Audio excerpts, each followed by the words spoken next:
چی الان امریکا تدریس میکنن، نیرو دریایی امریکا و جزو مثل آقای پروفسور سمیعی اعصاب روان هستن، خدای آناتومی هستن.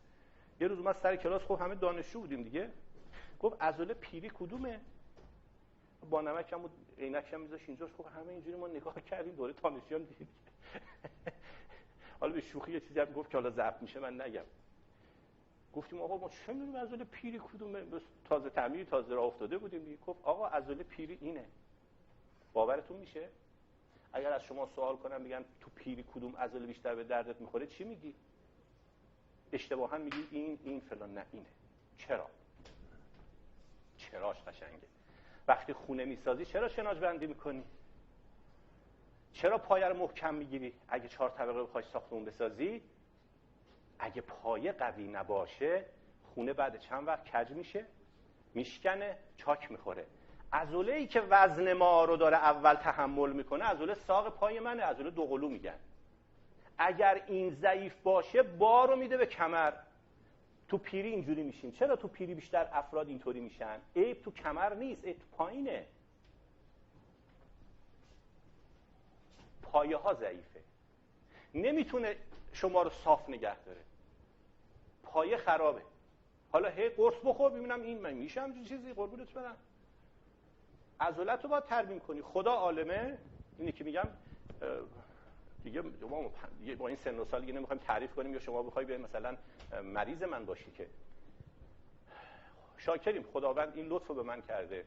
من مریضام اکثرا پیرمردا و پیرزنا بیشتر با اینا حال میکنیم. یه خانومی رو همسایه ها آورده بودن همین خیابان آزادگان با ویلچر.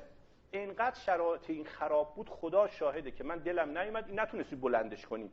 همون روی ویلچر من معاینه کردم.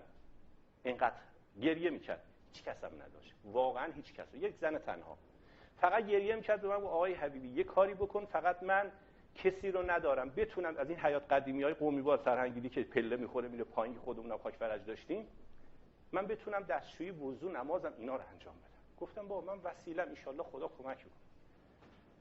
گفتم به شرط ها که انجام بدی. گفت به خدا قسم اگر بگی یه بار من 10 بار انجام میدم. این زن یه اراده‌ای داشت. و حدود 2 هفته پیش به هم زنگ زد، سلام آقای حبیبی. گفتم سلام. گفت من فهیمی هم شناختی؟ گفتم که آره. گفت میدونی از کجا اومدم؟ گفتم نه. گفت خودم رفتم کربلا اومدم. گفتم یعنی تو اون پا اینقدر عالی شده، تمام اون هممون رفتیم دیگه، اون محافظات چه میدونم اون سنگچینا بعد 2 کیلومتر راه برید، یه عادی ترین قسمتش بعد 2 کیلومتر. خودت رفتی؟ گفت خدا شاهد رفتم. قدمی که برداشتم گفتم خدا پدرتو بیامرز. این ارزش داره. اگر حتی اینو گفتم از این بابت که یه موقع مثلا تو یک شاید اتفاق اکثرا خب روستایی هستی، اون رفتی تو دهات دیدی یه نفر دسترسی به دکتر نداره، نمیدونم پزشک نیست، کمرش درد میکنه، ضرر نداره، همینا رو بهش یاد بده. والله العظیم نیتت هم اگر اون بالاییه باشه جواب میده. پس شد 6 تا حرکت برای پا گفتیم، 6 تا برای کمر گفتیم. ان شاءالله تو ذهن‌ها جا بیفته. شبم که رفتید شامو خوردید بنویسید اینا رو، یادتون نره چون ذهن فراره. دلم نیومد اینجا اجازه بدم بنویسید چون از ذهنتون میپرید. سرهنگ من جریمه نشم یه موقع. گروه کارگردانا اینور بعدجوری به من نگاه میکنن. جانم ببین یکی این شد که من نشستم روی زمین، پام اینطوریه. آها یادم رفت، اگر توی خونه بودین پشتتون تکیه میدین به پشتی. یادم رفت اینو بگم. حساب کنید من جسارتا اینجوری نشستم، خب پشتم هم تکیه دادم، چون تکیه باید باشه که پا آزاد باشه، پامو منقبض میکنم. اگر تو خونه خواستین انجام بدین 5 تا 15 ثانیه شل میکنم، صلوات دوباره. بعدیش گفتیم منقبض کردم، پنجره به سمت بیرون فشار دادن. آخ من بیام جلوی ما نگن میز ما رو پاشو مالی. بعد این 3 تا شد دیگه. انقباض به همراه پنجه به سمت بیرون، انقباض به همراه پنجه به سمت داخل. بعد روی میز یا تخت دست زیر پا رو فضای باز، پنجه به سمت بیرون 5 نوبت، پنجه به سمت داخل 5 نوبت. و این حرفای ساقو زدیم ولی تمرینشو نگفتیم.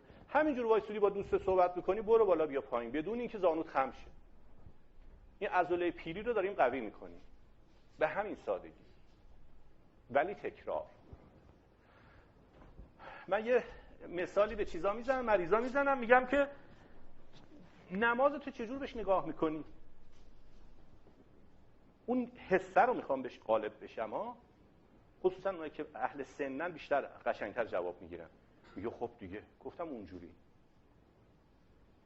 یعنی بر خود واجب بدون که محتاج نشی. الان جوون هستیم، شاید بعضیاتون شاید خوب این بحث منو نگیرین، ولی وقتی سن که میره بالا آدم شروع میشه ناراحتی ها، میبینه ای داد بیداد. مثلا ماها که خودمون خیلی توقع داریم. من یه مریضی ارسی پدرم برام گذاشته رفته، من خودم 5 کیلومتر میدوم یک سره، ولی این مریضی ارسیه. به حدی به من برخورد که من دوستای پزشکم اومدن به داد من برسن، مثلا از روحی ریختم به هم. میدونی چرا؟ چون از خودم توقع نداشتم، چون من ورزش همیشه تو زندگی من بود. چرا باید این مشکل پیش بیاد؟ هیچ دلیل علمی هم نداره. آخر گفتن بابا مسلمون تو که خوندی این فشار ثانویه است، این ارسیه. بابات باید واسه قنات و زمین میذاشته، آپارتمان نذاشته، اینو گذاشته رفته. بازم بهش غالب شدم. ببین بازم باید بهش حریف بشی با همین ورزش و حرکت. خب میریم سراغ گردن. این 3 بخشی که خیلی مهمه خدمت شما عرض کنم که یه بخشی هم که تو اداری ها دچار ناراحتی میشن بخش گردنه. اون هم به دلیل نشستن‌های افراطی طولانی کارمندان بانک به هر شکلی اداری ها وقتی میشینن خصوصا این حالت به خودشون میگیرن. سر یه سنگینی داره. ناخودآگاه ببینید ما در روز شاید 1000 بار این سرمون رو این شکلی داریم تکون میدیم. درسته؟ این سر داره ضربه میزنه. اونایی که اهل مطالعه هستن که حاج آقا خیلی با ذوق نگاه میکنه فکر میکنم که این مشکل رو داره. عضلات پشت من مسئولن که اسکلت من و مهره های گردن من که 7 تا مهره هستش رو نگه دارن. یه عضله داریم از بیخ گوشمون، دقیقاً اینجا که من دست میذارم ببین میاد تا اینجای شونه. خب شکل اسمش زوزنقه است، میخوام شکلشو بکشم. ببین اگر اینجا رو سر حساب کنیم، گوش حساب کنیم، میاد این شکلی رو شونه ها، دقیقاً این به این حالت میاد تا وسط کمر من اینجا. قسمت وسط مسئول نگهداری مهره هاست. قسمت بالا به اصطلاح کتف مهار میکنه که دست ما نیفته تو بار بلند کردن. ببین این مثل یک این معمارا چی میگن؟ خرک میگن، اینطوری جوش میدن که همدیگر رو مهار کنن. پلبند میگن، یه اصطلاح مهندسی. آره این رفتار رو انجام میده که تو بدنسازا فیگور میگیرن اینطوری میکنن. دیدید این میزنه قلم به بیرون اینطوری. این عضله یکی از مهمترین عضلات بدنه برای شماها که دیسک گردن نگیرید. این یه عضله رو اگر قوی بکنید دیسکی به کار نیست، ناراحتی گردن به کار نیست. که وقتی عضله ضعیفه سر رو به جلو میشه، یکی شکل منو عوض میکنه، حالت قوس پیدا میکنم. یکی این که درد بعدی اینه وقتی که عضله ضعیفه فشار میاره عصب رو تحت فشار قرار میده. قومی‌ها میگن عصب تنگ افتاده، درد میزنه تو بازود، تو کتفت، انگشتای دستت بی‌حس میشه، گزگز سوزن میشه و یخ میکنه، جون نداره. یه لیوانو که میگیری احساس میکنی که بخواد از دستم بیفته. اما رفتاراش همین پشت میز ریاست بسم الله الرحمن الرحیم تکیه نمیدم، قشنگ صاف میشینم، دستمو حلقه میکنم، از جلو کشش میدم به سمت جلو، سر و سینه رو عقب. اگر اینو الان کسی انجام بده حس میکنه پشت این قسمت انگار کنده داره میشه. ببین یه کشش به سمت جلو، اینجوری نه قربونت برم ها، این نه ها. آره صاف بشین، کمرت از صندلی جدا کن مثل ژاپنیا، اینا بکش، سر و سینه‌تو بده عقب. پشت ببین چه حالتی ایجاد میشه.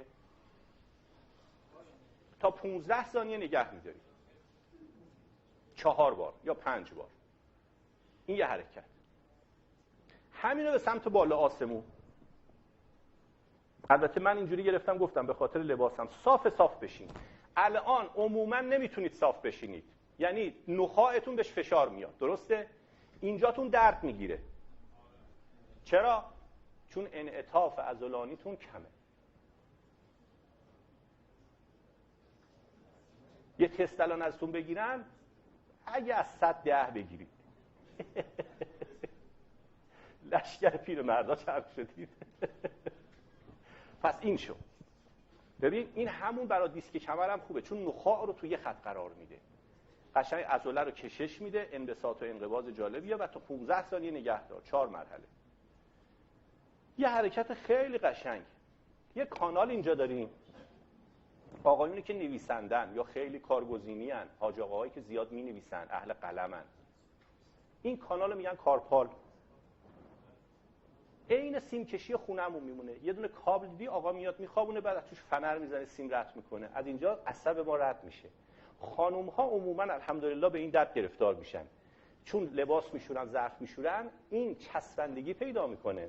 جراحای زرنگ هم یه تیغ میکشن 5 میلیون میگیرن، ولی ما میگیم حضرت عباسی اون 5 میلیون نده، با همین به قرآن درست میشه. آرنج خم نشه، آرنج خم نشه. ببین تمام تاندون ها عضلات رو من دارم یه کشش معقول میدم تا 15 ثانیه، درست شد؟ بعد این یکی دستم، اونایی که اهل قلمن حواسشون جمع باشه ها، اگر اینو انجام بدن این دست دردها گزگزا میره. بعد با این زاویه به سمت سینه، نه حاج آقا. ببین همینو به چرخون، ببین اینطوریش کن. آفرین. آرنج صاف. اما اون عضله‌ای که گفتیم زوزنقه‌ایه خیلی نازه، همین رو صندلی ریاست نشستیم، میایم نوک صندلی، دستامونو مشت میکنیم، حتی خالی، با شونه بالا با شونه پایین. ببین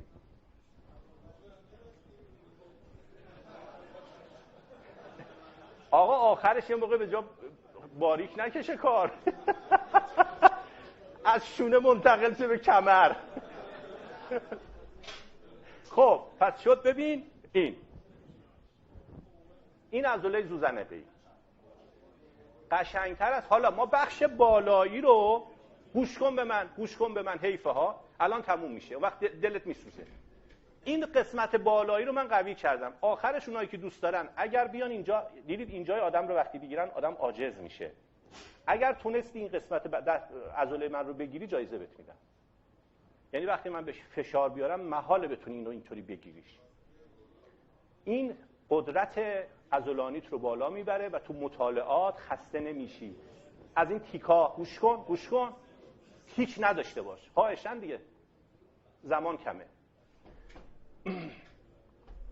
پس این یه بخش قشنگترش اینه. نوک صندلی میشینم، زیر رانم خالیه. این از اون حرکت‌های باحاله. ما عقبی‌ها خوب ببینن. سینه رو نزدیک میکنم به زانو، مثل رکوع نماز. خب ببین دستمو مشت میکنم بغل پام، انگار یه پرنده داره بال میزنه. ببین تمام این عضلات پشت سرمو برم پایین. ببین انقباض انبساط. همین وقتی که قوی میشه